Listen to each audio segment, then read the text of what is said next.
This episode of the Cloud Accounting Podcast is sponsored by TeamPay. Wouldn't it be great if you had a way to automatically enforce spend policies and gain full transparency into requests for funds, all the way to reconciliation? And what if you could do that while empowering your employees to buy what they need when they need it? TeamPay gives total control and real-time visibility into spending. TeamPay's distributed spend management platform automates the purchasing workflow and gives you proactive controls and real-time visibility over company spend. And TeamPay also empowers your employees with a user-friendly purchasing experience. When employees make a request, TeamPay automatically enforces policies, issues intelligent payments, and automatically sends the transaction data to your accounting system pre-coded. To learn more about how TeamPay modernizes how you manage spending, head over to cloudaccountingpodcast.promo/TeamPay.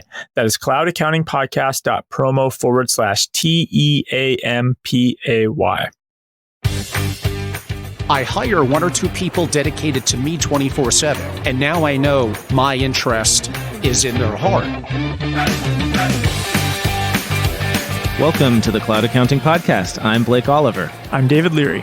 And I'm Angelo Robles of Family Office Association. Awesome. Thanks for joining us here live at Intacct Advantage 2019 in Las Vegas. We are here in front of a giant digital billboard. Welcome to Sage Intacct Advantage, never-ending imagination.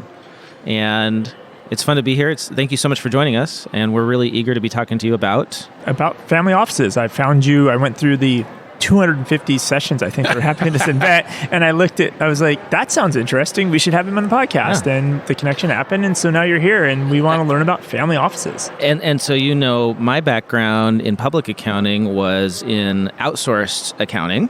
Angelo, I was on the same floor as the business management team, and I understand there are some parallels between like family office and, say, business management. Could you give us and our listeners an overview of like what exactly family office means in the accounting world? Sure. And it's great to be here, guys. Great to be at the MGM in Vegas. I think the first time among my 50 times to Vegas I'm ever wearing a suit. It looks very nice for those of you who can't see it. Yeah. And the suit, it must be a part of the family office thing, right? You got to dress to impress. The audience is missing my double-breasted suit. Yeah. I always wear my best suits when I can't be seen visually. They could imagine in their mind. We'll get a picture, Ooh. And we'll stick that up on social media along with the podcast. So. It'll be proof I'm not kidding about my suit. It'll be proof that we're here too, right? Behind the giant digital billboard. Exactly. What brought you away from your family to Las Vegas to talk about family office? Coming to Las Vegas is not the hardest thing for me to do, so Sage Intacct had a pretty easy job over there. But there certainly is a tie-in to the great work that Sage Intacct does around the world with accounting and their amazing software, and how family offices would benefit from the utilization of greater technologies. And a lot of them are still a little dated. They're doing things a little bit, we would look at it as that's like 10, 20 years ago. Mm-hmm. You got to leverage technology, and I've been talking about that in what I do for a long time. So, and I realize we totally skipped past that first question. Yeah, which is what is a family office? Yeah, so what is it? Well, at least we started talking about my suit and about how it could be impactful to it. That's probably a better first question.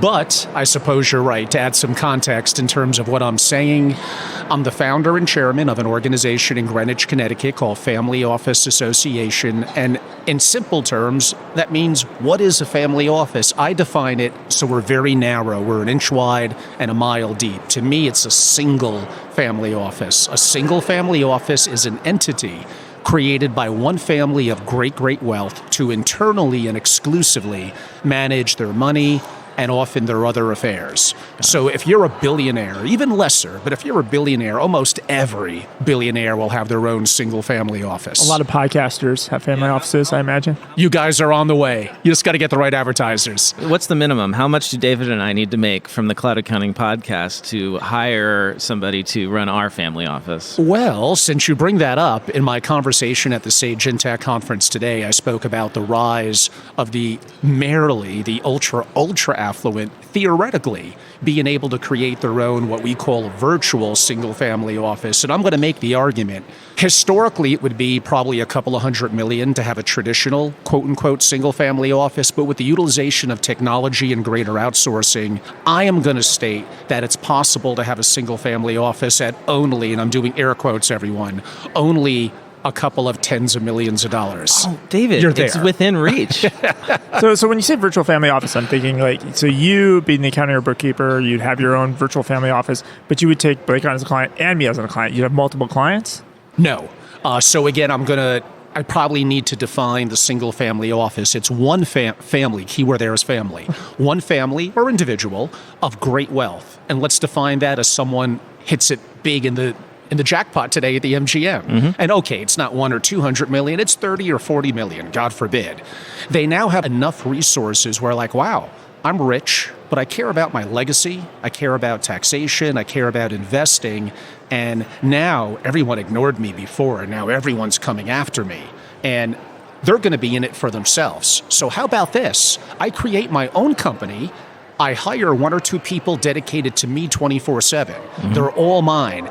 That's all they could do. And now I know, in theory, my interest is in their heart because they're totally dedicated to me. It's my company. I created it, and I could trust that they're going to be dedicated to me because I'm paying them to be, and they don't need other clients. If they have other clients, that's going to, in theory, water down their focus to me. I want them 24/7, and I'm willing to pay for that. Got it. Single family office, ultra high net worth individuals or families who have a dedicated accounting finance team for them. Yes, but in theory, with a smaller virtual single-family office so the keyword virtual means it's going to be a lot of outsourcing and the utilization of technology for communication, for project management, for accounting, and it gets better all the time. It's never been easier. Sage Intacct is an amazing company for families that have multiple LLCs, multiple entities, multiple trusts, and doing it one by one is a lot of work. So having a company like Sage Intacct, it streamlines the capability to get the information how you want to get it. And if you get it in a more timely manner and with less errors than the traditional method of doing it, you can make more timely investment and tax decisions as well. So it's a risk mitigation tool as well. But the key things in a virtual family office are outsourcing and technology. So certainly technologies are going to be a big part of it. So what sort of outsourcing are you talking about? Like maybe a virtual family office, I only hire one CFO for my family, and then he delegates everything? Correct. Well, let's talk a little bit about that. Yeah. So a more traditional family office, $500 million and up, and let's just say you have 15 people that work there. You have a CEO, you have a CFO, you have an analyst, you have a CIO on investments, et cetera, et cetera, et cetera. Mm-hmm. That also means you got to manage people. People maybe get bored, they leave, you have to replace them. And when you have employees, hate to say this, but sometimes things go wrong. You get workplace issues, you get sexual harassment, you get, they need to go on vacations, they need disability insurance, they're human, they have ups and downs. Well, it's like a real business at that point. It's a real, and maybe if you're the family or the CEO, you don't want or necessarily need that. So how about you form your entity, you streamline operations, you hire 1 or 2 people that are very good at communication and maybe broader knowledge. And then it's like, okay, we have this legal issue, then let's source the best legal person for the job. We don't need to have them 24/7 and pay them $500,000 a year. We're going to use them for this trust and estates work. We're going to use this attorney for companies we're looking to buy that need to handle the transaction. So that applies not just to legal, that could apply to investing, accounting, and many other things, where the job of that virtual family office is to outsource by best in breed. Now that does beg the question, how do you measure the results and success? Well, one, you got to clarify the goals of that individual or family, because sometimes with wealthy individuals, a shock to all of you, they change their mind a lot. So you need to understand, what are your goals that you want us and me as a single family office to focus on? And by the way, I'm probably going to ask you that every 2 weeks, and we're going to clarify where we are in these goals right now so you understand it. But to help understand whether the outsourcing is doing a good job, you want to clarify the goals among all the parties involved, what's expected. You want to have great communication, not good, but great. You want to measure. So how do you benchmark? How do you do best practices of what the other best of the best virtual single-family offices are doing? And then how do you stress test? And I spoke a little bit about that in my session, where you have other experts that look at the work that someone else has done. They're not going to replace them, but you want a second set of eyes or a third set of eyes, because this money is so important, and it's important for the person running the single-family office. So you could do things without having a whole bunch of employees. Some single-family offices have 100 to 200 employees. Wow. And for them, that may be applicable.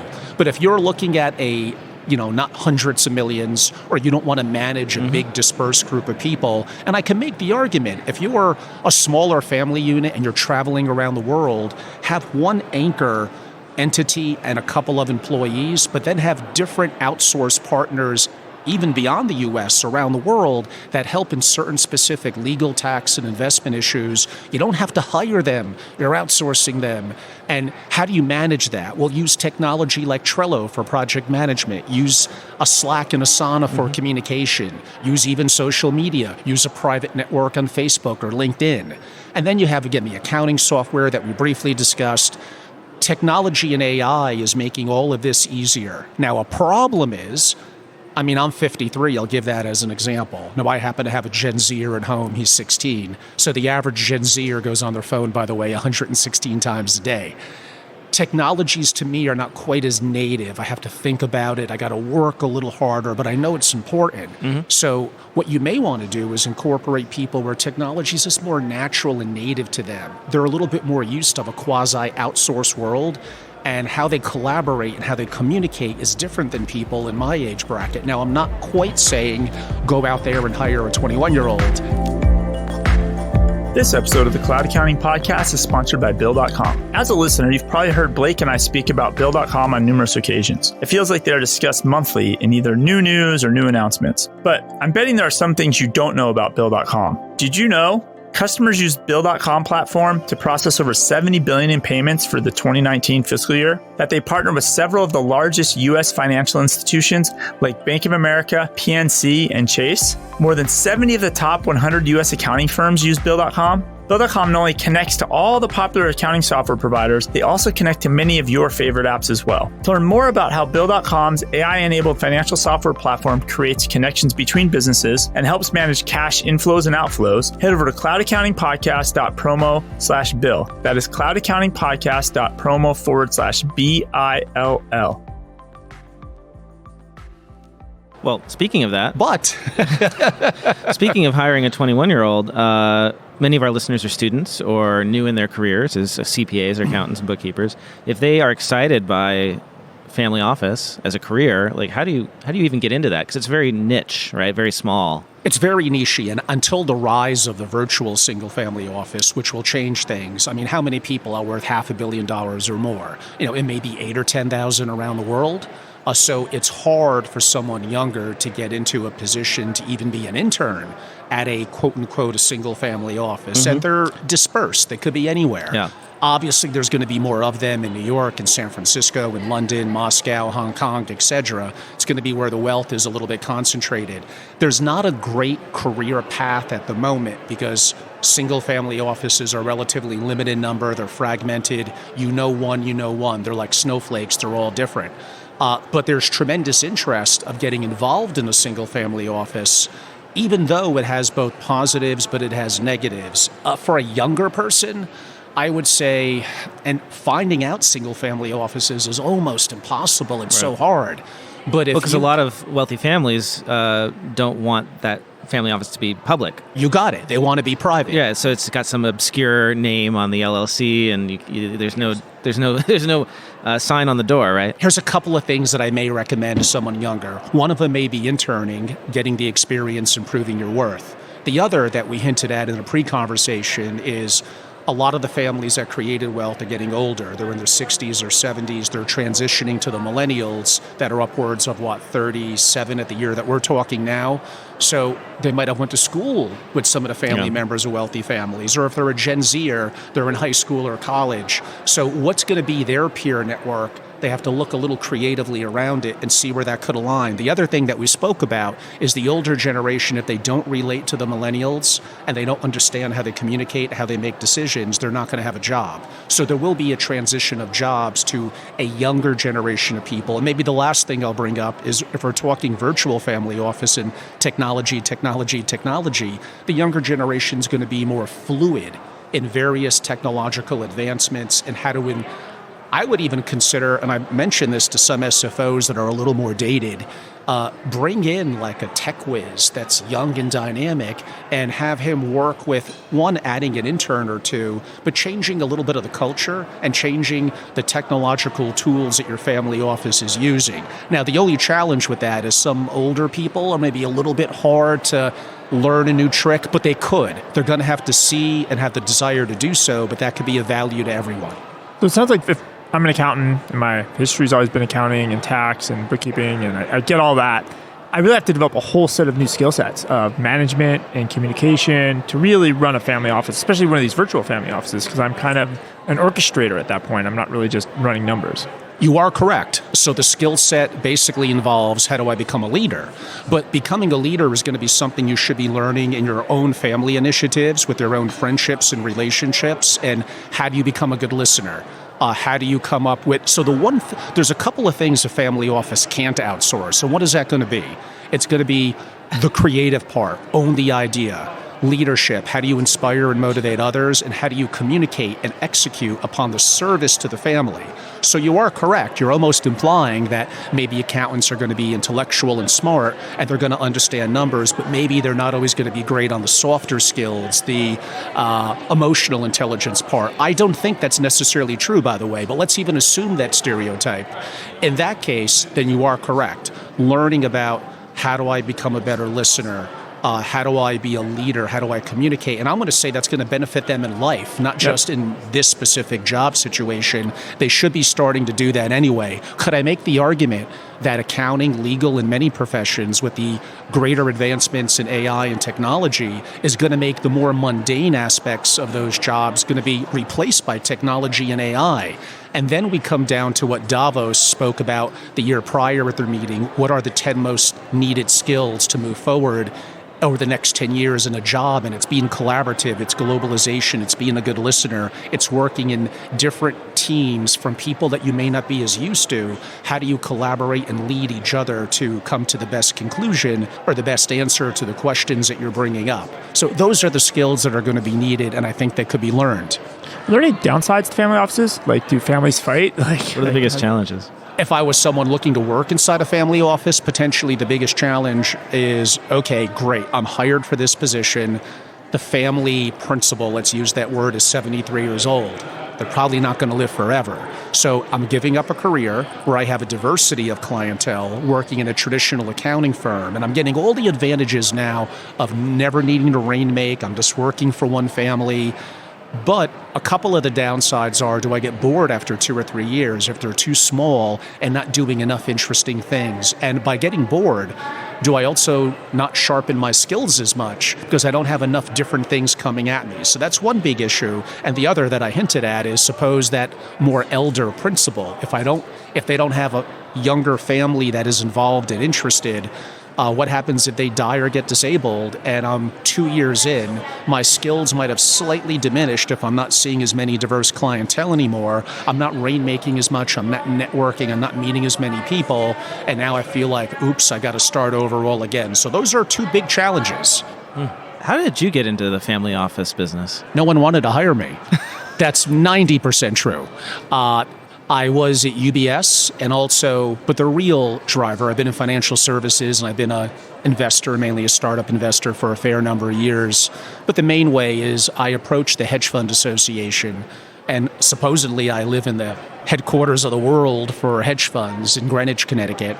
And I'm like, hey, Hedge Fund Association, you have no chapter here. Let me start a chapter for you. And they were kind enough to take a risk. I enjoyed organizing writing, thought leadership, programming, introducing speakers, picking out speakers, topics. I like the process of running effectively a membership organization and events. And I'm like, who needs to only make their money in financial services, given that I have some relationships with families and single family offices. Hey, let me create my own kind of a family office organization dedicated to single family offices that is a deep thinker, a writer, a thought leader. So I like the intellectual part, but also host a variety of programs. And here I am now, about 11 or 12 years later, so I guess it's working. And how many members do you have, and where do they hail from? Are they all over the world? Yes. The country? They are all over the world. I would say, well, to be exact with our numbers, about 93%, I think, are U.S.-centric, mainly going to be where some of the wealth is a little bit focused on. Greenwich, New York, Boston, Miami, Palm Beach, Orange County, L.A., San Francisco, Silicon Valley. So it tends to be a little coastal, but I have members in Iowa and Wyoming. I have members in the Caribbean. I have members on, I think, practically all continents. And we're looking to become even more global from our perspective in what we do. And we have over 200 direct families and single family offices who are committed members. So if anybody wants to learn more about the family office or learn about the Family Office Association, how do they get a hold of you or stay in touch? Sure. Our website is simply our company name, familyofficeassociation.com. My email is angelo@familyofficeassociation.com. I wrote a book. I have others coming out next year. They can look me up on Amazon by my name. And I do have a podcast myself. It's on iTunes for Apple users and Stitcher for, I guess, Android users. I think iCloud. iHeart as well, if I remember correctly. You could likely look it up from my name. It's Angelo. Last name is Robles, Robles, but it does have a name for now. We call it Effective Family Office. Okay. And we'll put that in the show notes so everybody can link to it and find it very easily and subscribe. And I've got a new show to listen to. I'm looking forward to that. You may have too many podcasts on your rotation now. I'll knock one of the other ones out. You just stop listening to the Cloud Accounting Podcast. Yeah, exactly. Then our numbers will go down. Yeah. Angelo, thank you so much for joining us and giving us your time today, and safe travels back to Connecticut. The pleasure was all mine. Thank you, guys. Love you. Thanks. Bye-bye.